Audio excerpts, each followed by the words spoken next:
went to rewatch one of your favorite childhood shows, and while watching, you asked yourself, why do they all kind of look the same?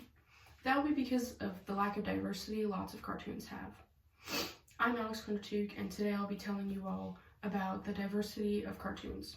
I'm qualified to do so because I've been watching cartoons for about 10 years, and I've also done extensive research on the history of cartoons and the diversity of them.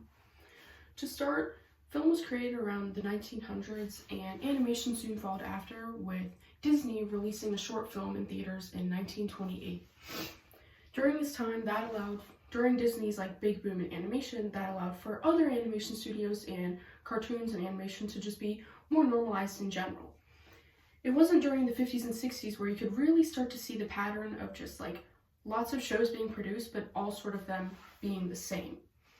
A lot of them followed the same pattern of it being a group or a duo of animals or humanoid creatures that would just go on adventures and do random things or fight each other, while also having very expressive and cartoonish reactions to things. A lot of the character designs of this time were very similar, which made some characters very easy to get mixed up. My example would be Yogi Bear and Huckleberry Hound. I haven't really seen these shows, but looking at the two characters, they're very, very similar and can get easily mixed up. Because this time, animation didn't really have much diversity. They had similar but also different kind of characters, but the storylines were kind of the same, and so were the art styles. Moving on to the 70s were kind of very experimental with their art styles and ways of animation, because animation has been growing and allowing for more creative liberties to be taken by the artists. The biggest thing would be the character designs and mostly art style, because the art style of the 50s and 60s was kind of all very similar, but during this time the art styles are drastically different and have really changed, having a more comic book looking art style. During this time, I'd also say that a lot of the shows were more boy oriented or made for boys, because they all sort of had this comic book style, but also really were just made for the demographic of just boys.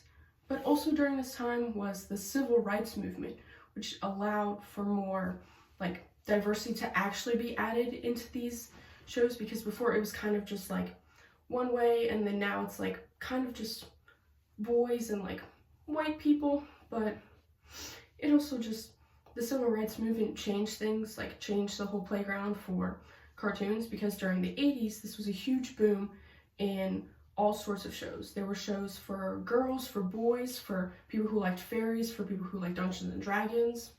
It allowed for even more creativity to be added into cartoons and shows for kids.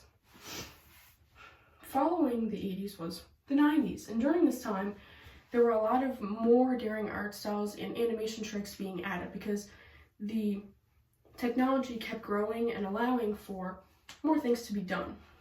As I wrap up, the 2000s and 2010s were a huge breaking point in technology and also cartoons, because more rules were being broken and more things were being allowed to be done and talked about. The Proud Family is a good example, because that show really talked about the civil rights movement and also how it is to be a colored person in America and in school. These shows now are becoming more diverse and are just being allowed to have more and more things added to them that we wouldn't really be able to talk about. Thank you for your time.